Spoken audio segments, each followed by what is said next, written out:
بسم اللہ الرحمن الرحیم۔ میرے یوٹیوب چینل کے ناظرین و سامعین السلام علیکم۔ امید ہے کہ آپ سب بخیریت ہوں گے۔ اللہ تعالیٰ سے دعا ہے کہ اللہ تعالیٰ اس ماہ مبارک کے صدقے میں ہم سب پر اپنا رحم و کرم فرمائے، آمین۔ یہ مقدس مہینہ ہے اور ہمیں چاہیے کہ اپنے ذمے جو فرائض ہیں وہ ادا کریں، اور سب سے پہلا فرض نماز ہے، کیونکہ قیامت میں سب سے پہلے جو سوال کیا جائے گا وہ نماز کے بارے میں ہی کیا جائے گا۔ اس لیے ہمیں چاہیے کہ جو نمازیں قضا ہو گئی ہیں ان کو جلد از جلد ادا کر لیں۔ آج میں آپ کو قضا نمازوں کی ادائیگی کا طریقہ کار بتاؤں گی۔ سب سے پہلے یہ کہ ہمیں اپنی قضا نمازوں کا حساب یا اندازہ لگانا چاہیے کہ کتنے ماہ کی نمازیں ہمارے ذمے فرض ہیں، یعنی کہ قضا ہیں۔ مثال کے طور پہ اگر 15 سال سے آج تک آپ کی جتنی عمر ہے، یعنی آپ کی عمر اس وقت 40 سال ہے، تو 15 سال نکال دیں تو 25 سال ہوئے، یعنی آپ نے اب ان 25 سالوں میں کتنی نمازیں چھوڑی ہیں اور کتنی نمازیں پڑھی ہیں، وہ آپ نے اندازہ لگانا ہے۔ اس بات کے لیے آپ کو اپنے دل سے جو ہے گواہی طلب کرنی پڑے گی، یعنی کہ آپ نے دل سے گواہی لینی ہے اس طرح کہ میں نے اتنے سال کی پڑھی ہیں یا اتنے سال کی نہیں پڑھی، تو دل آپ کی گواہی دے کہ ہاں ہم نے جو ہے 5 سال کی نمازیں نہیں پڑھی، تو تمام نمازوں کو ملا کر 5 سال کی نمازیں ہوں گی۔ تو 5 سالوں کو دنوں میں ڈیوائیڈ کر لیں۔ ایک اسلامی سال تقریباً 355 دن کا ہوتا ہے۔ اس حساب سے آپ اندازہ لگا لیں کہ کتنی نمازیں بنتی ہیں۔ اچھا، اب دیکھیں ایک دن میں ویسے 5 نمازیں ہوتی ہیں، یعنی فجر، ظہر، مغرب، عصر، مغرب، عشاء۔ اب ان 5 نمازوں کی جو رکعتیں بنتی ہیں وہ بنتی ہیں 17 ہمارے ذمے، جو فرائض رکعتیں بنتی ہیں، اور 3 وتر واجب لگانے کے بعد ہماری رکعتیں بن جاتی ہیں کل 20، یعنی کہ ہم نے ایک دن کی رکعتیں قضا جو پڑھنی ہیں وہ 20 رکعتیں ادا کرنی ہیں۔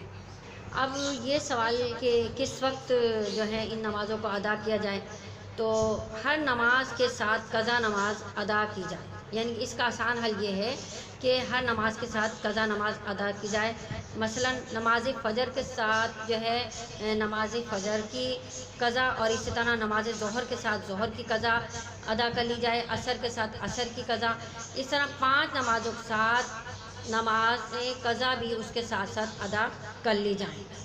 اچھا، اب نیت کا طریقہ یہ ہے کہ نیت جیسا ہم فجر کی نماز ادا کر رہے ہیں تو ہم نے یہ کہنا ہے کہ نیت کرتی ہوں 2 رکعت نماز فجر کی، سب سے پہلی فجر جو میری قضا ہوئی، یعنی موجودہ وقت کا تذکرہ کرنا ضروری نہیں ہے۔ فقہاء کرام نے قضا نماز میں آسانیاں اور تخفیف بھی ہمارے لیے بتائی ہیں، جو میں آپ کو بتاتی ہوں۔ اچھا، پہلی تخفیف یا آسانی یہ ہے کہ فرض کی آخری 2 رکعتوں میں، یعنی کہ تیسری اور چوتھی رکعتوں میں فاتحہ، سورہ فاتحہ کے بجائے 3 مرتبہ سبحان اللہ سبحان اللہ سبحان اللہ کہیں اور پھر رکوع میں چلے جائیں، ٹھیک ہے۔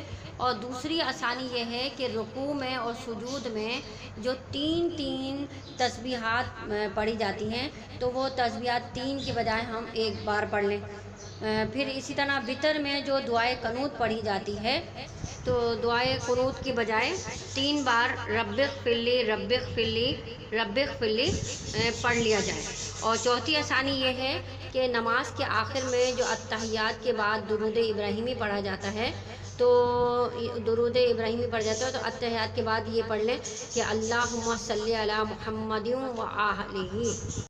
اس طرح یہ 4 آسانیاں فقہاء کرام نے ہمیں دی ہیں تاکہ ہمارے ذمہ جو بھی جتنی بھی قضا نمازیں ہیں وہ جلد از جلد ادا ہو جائیں، اور کیونکہ ہمیں ان نمازوں کا حساب دینا ہوگا اللہ تعالیٰ کے ہاں، اور یہ بات یہ ہے کہ ہم دن اور رات میں 1 یا 2 گھنٹے بھی ان قضا نمازوں کی ادائیگی کے لیے مخصوص کر سکتے ہیں۔ اب یہ رمضان شریف کا مہینہ ہے، سحری تک لوگ جاگتے ہیں، تو عشاء کے بعد کا جیسے 2 گھنٹے یا 1 گھنٹہ آپ جو ہیں قضا نمازوں کے لیے مخصوص کر دیں۔ مقصد یہی ہے کہ اللہ تعالیٰ کی بارگاہ میں ہمیں پیش ہونا ہے، اور ہماری نجات اسی میں ہے کہ ہماری نمازیں مکمل ہوں۔